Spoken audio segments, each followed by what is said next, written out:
His annual salary is 3 months of mine. Well, everything he owns is pretty shabby. Haha. I was invited to a mixer just to make up numbers, constantly ridiculed by an acquaintance. In middle school, high school, and now at this mixer too. After all, I was nothing more than a foil for him. I want to escape this boring mixer. I want to go home early. Even someone like me takes pride in having a skill and doing a job that makes people happy. I'm done dealing with people who only see others for their status. My name is David. I'm currently 29, single. Ever since I remember, my parents had a workshop at home, making handcrafted bags to make a living. Using cowhide, they made wallets, card holders, handbags, backpacks, and various other items in their small workshop, always trying to create products that people would cherish. As an only child, I spent my time watching my parents work instead of playing outside. I was quiet and reserved. I loved watching every step of how they made each bag. When I was in 6th grade, I was wondering what to do for my summer project. My mom suggested, "Since it's your last summer in elementary, why not make something with cowhide as a keepsake?" I was thrilled. "Can I really? Can I use the sewing machine I've always been told not to touch?" "Haha, you've always wanted to use the sewing machine," she said. "I thought it might be a bit early for you, David, but your dad thinks it's fine. Watching all the time can get boring, right?" "I've never been bored. What should I make? Tell me." For my last summer in elementary school, my parents, both bad craftsmen, taught me how to make small items from scratch. In less than 5 days, I finished making my first card holder. "You finished it pretty quickly, David. Did you enjoy it?" my dad praised. "I've been watching all this time. I want to make more. Can I make a small wallet?" "Whoa, hold your horses. Making a wallet is tricky," he warned. "I don't mind how many days it takes. I want to try. Teach me."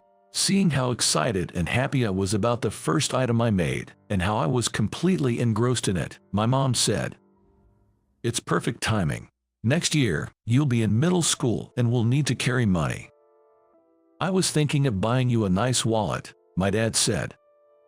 "I don't need it. I don't need it. The one I make myself will be enough. Teach me." For my summer project, while my classmates did insect collections, puzzles of USA maps made from cardboard, and wooden dinosaurs and pagodas, I submitted my handmade card holder and small wallet. I wrote that my goal was to use them carefully when I started middle school, with the card holder taking 5 days and the small wallet 18 days to make. As a result, I was awarded the best work in school for the first time, and I rushed home to tell my parents.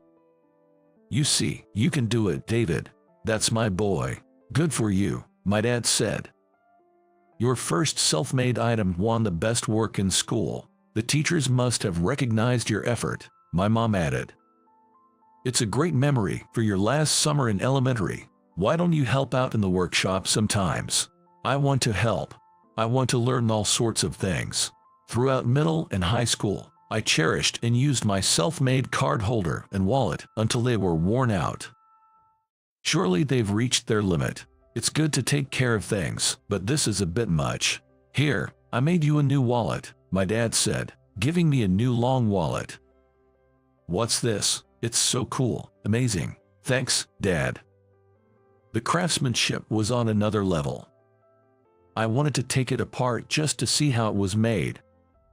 When I started college, I began using the new wallet. A unique, warm creation from my dad. But in my sophomore year of college, my kind dad suddenly passed away. I dropped out of college and started my life anew as a bag craftsman, learning the family business from my mom. A few years after I started working in the workshop, a regular customer who sometimes visited to buy products came along. He worked at a nearby publishing company. His name was Sean. Finding out we were the same age, we got along well and became friends outside of business. Sean, intrigued by the demeanor of my mom and me working in the workshop, would come to watch us. Today, I brought some cream puffs from Moon Bakery. They're really delicious. Please have some with your mom. Occasionally, he would bring snacks and seemed to enjoy talking to me. And since he would buy products we made in the workshop, he was a much appreciated presence. We've been acquainted for over 5 years now. Out of the blue, Sean brought up this topic to me. David, are you interested in mixers? No, I've only been invited 2 or 3 times during college. I'm not really good with such settings because of my personality. It's tough, but I need someone to fill in. Could you come? I'll probably bring down the mood, you know, despite the kind invitation. It's okay. I'll handle it. Don't worry. Huh? Unable to refuse properly due to our important customer relationship, I ended up participating in a mixer I was uncomfortable with. The setup was 5 men and 5 women. And it was happening in just 5 days. Conveniently, it turned out to be a mixer with a perfect group of 5s. Mixer, here I go. For me, it was a sudden and overwhelming situation. But I thought, it's Sean's first favor, and I've been indebted to him.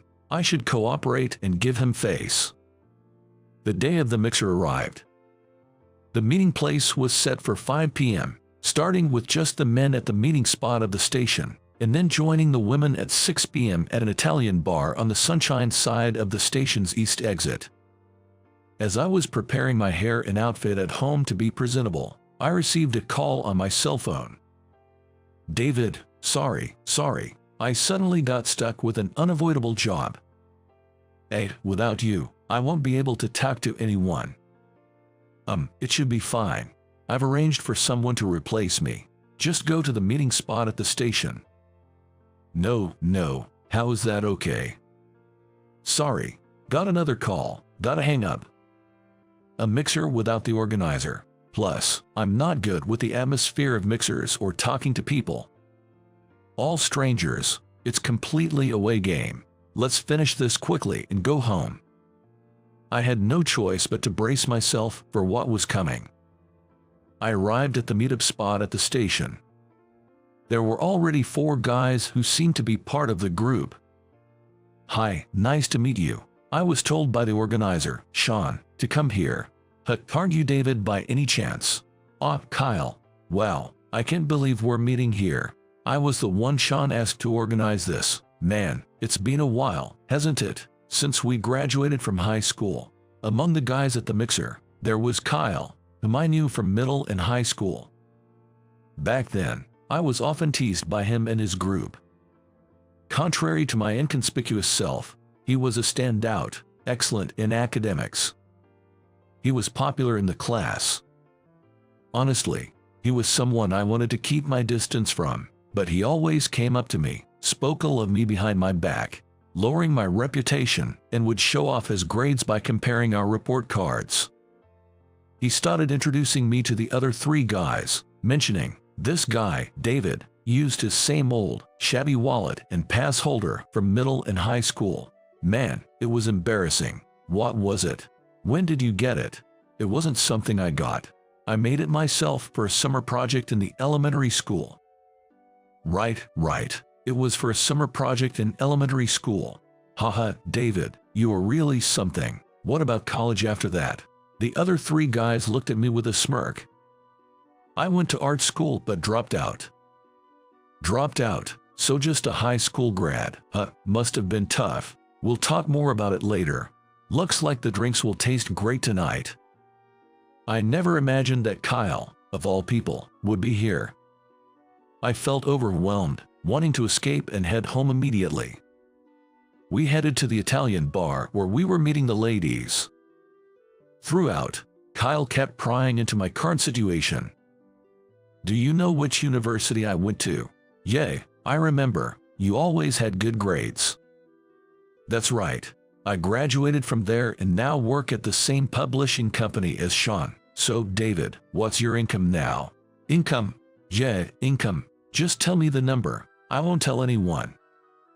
About $25,000, I guess. $25,000, got it. Seems like you've had it rough. I'll cover your part today. Be grateful. "Oh, thanks. But in return, make sure you do a good job as my sidekick." "Okay." Haha, sidekick. Got it. I ended up being used and had to play the role of Kyle's sidekick in exchange for the treat. People usually become more mature as they age, but he seemed to have reverted to his middle and high school self. At the mixer, it was almost certain that I would become the butt of the jokes. We arrived at the Italian bar. The 5 ladies had already arrived and were waiting. "Nice to meet you all," the mixer began. I was surprised at how beautiful all the ladies were. Except for me, all the guys were in high spirits, and I felt out of place, just nodding along. Soon, Kyle started his extra introduction of me to the ladies.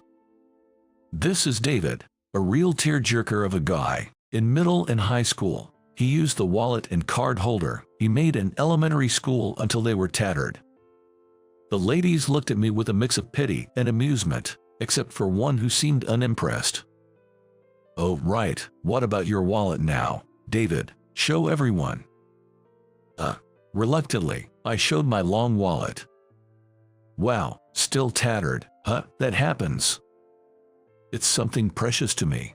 Right, that makes sense. When you've struggled, you tend to cherish things more. And speaking of this poor guy's intriguing salary, a whopping $25,000, that's like my 3 months' earnings. No wonder his stuff looks beaten up.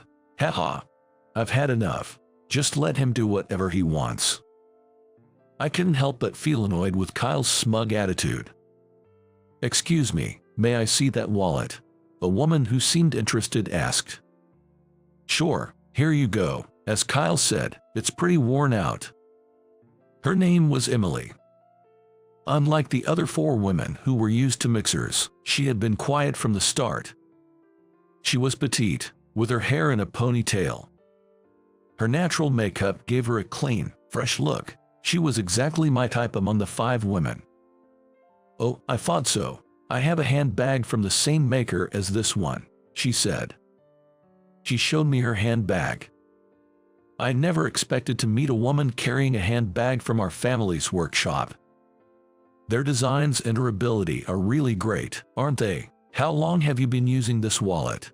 "Well, I started using it in college, so about 9 years, I guess." Kyle, interrupting our conversation, said, "9 years, you should be able to afford a wallet like this, David," as he flaunted a famous French brand wallet on the table.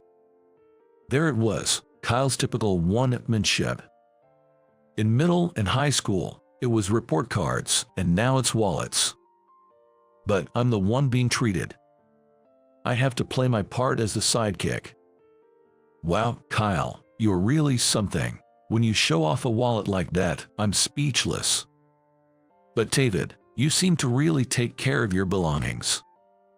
Yeah, well, I still use the coin purse I made in elementary school, like Kyle mentioned. I left it at home though. Really? You're still using that legendary wallet?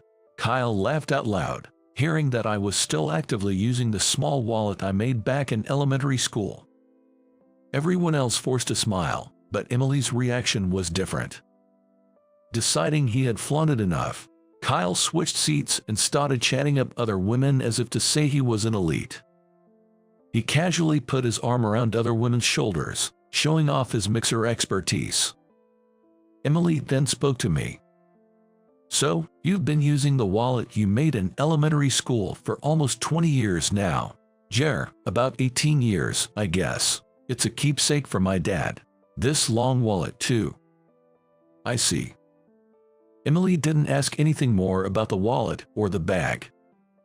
Tired of being one-upped and seen only for my status at this mixer, I didn't want to share more about myself and just wished for time to pass quickly so I could leave. As the first part of the evening was drawing to a close, a staff member from the Italian bar told me, "Your ride is here." "Your ride, David, you leaving already? What a downer," Kyle said. "Yeah, oh, please continue to enjoy your evening, everyone. I have some urgent work to attend to, so I'll be excusing myself," I said, standing up. "Mr. Brown, your driver is here. Please come this way to the car," said a uniformed female driver as she entered the bar. What, Mr. Brown? What do you mean, David? Kyle and the others at the mixer were shocked. I just took over the family business. Took over the family business, but you said your income was $25,000. Sorry, I'm not very smart. I didn't quite understand the subject. Multiply that number by 12, and it's about right. Kyle, thanks for today. I'm heading out. What? $25,000 is not your yearly but monthly income. Wait a minute. Just as I was about to leave with the driver, one of the women suddenly shouted, I can't take this anymore. I'm leaving too. What's going on? People dining around us turned to look. This guy touched my thigh and chest, and even tried to kiss me near the restroom. He's the worst, she said, pointing at Kyle. No, what are you talking about? I didn't do anything. Wait, David. The mixer, which started in a fun atmosphere, quickly turned chaotic due to Kyle's inappropriate behavior. Eager to avoid getting dragged into the mess, I hurriedly left with the female driver. The next day, Sean came to the workshop. David, sorry about yesterday. I heard what happened. Never knew Kyle was your middle and high school classmate. It's okay, I had to leave early for work anyway, but yeah, it turned into quite a scene at the end. About that, Kyle really messed up. Turns out the lady he upset was a major client's daughter, and her father is furious. I heard Kyle was already under house arrest pending an investigation. Sean mentioned that with how fast news spreads in the publishing industry, Kyle probably wouldn't have a place there anymore. Kyle is smart, what a waste. David, I heard how Kyle was making fun of you the whole time. I'm really sorry for inviting you. It's fine, but I think I've had enough of mixers. I'll pass on any future invitations. Yeah, this will be my first and last time organizing one too. I hope you can forgive me. I changed the subject to lighten the mood for Sean, who looked truly sorry. Oh, by the way, I met a woman yesterday carrying a handbag made by us. I could clearly see our logo. I definitely made that bag myself. It was a great feeling. I recounted the event to Sean.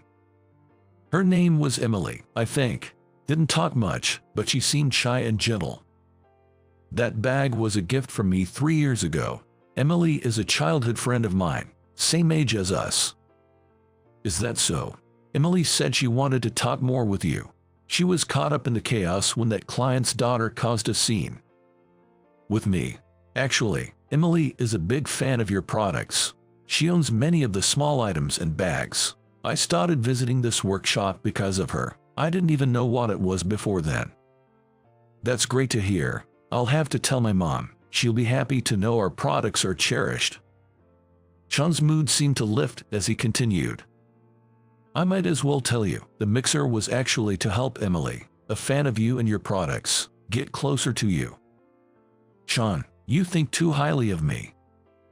I blushed. Having never dated a woman before. That's not true. I've known you for over 5 years, and seeing your dedication to work and your personality, I thought you'd be perfect for Emily. Isn't a quiet, herbivore type girl your style, Sean? After a pause, I replied. Emily was exactly my type when I first saw her. Then it's settled. I'll let her know. That's how my relationship with Emily began. On our first date, she said, I have something I want you to see. This. To my surprise, she showed me a light pink long wallet, a color variant of my black one.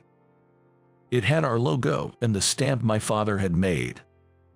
My wallet was worn out from daily use, but Emily's was like new, cherished, and used only on special occasions. It was a gift from her parents to celebrate her college admission. She had become a fan of our products and occasionally visited our workshop to buy bags and accessories. This was undoubtedly made by my father, who passed away 9 years ago. Look, my wallet has his stamp too. The design and craftsmanship are identical, just different colors. I even wanted to take this wallet apart to see how it was made. Haha, it would be a shame to dismantle such a special gift. but it's nice that we both use these wallets as a pair. I'm sure my dad in heaven would be happy to see this. It felt like fate that I would see a wallet made by my late father being used as a pair like this. This wallet has helped me a lot. Depending on the color, it's believed to attract work and wealth. It's been a charm for my mom and me to spread our products to the world. I've never made a better wallet than this. It's an insurmountable wall for me. I'm forever grateful to my father. I became an instant fan of your products too. The handbag you have, it's one you made. I can tell by the stamp. Did you know? I even have small items with your mom's stamp on them. So, you're a self-confessed superfan of our products. I took something out of my bag. Emily, as a token of our relationship, please take this. I finished it last night, sacrificing some sleep. Wow, a cute beige wallet. It's a mid-wallet type. The logo is a new design, and it has your stamp too. The material is cordovan, made from horse hide, which is 3 times stronger than cowhide. I'm not good with words, but I hope you'll consider a relationship with me. Emily was moved to tears. In general, the psychology behind giving a wallet is that it is something you always carry with you when you go out, so it can mean I love you and want to be with you all the time. Understanding the sentiment, Emily wiped her tears and replied, I'd be delighted. I will always be a fan of your products and now, a big fan of you, David. That's how Emily and I began our relationship. I had always treasured things, but from now on, I vowed to cherish this loving woman even more.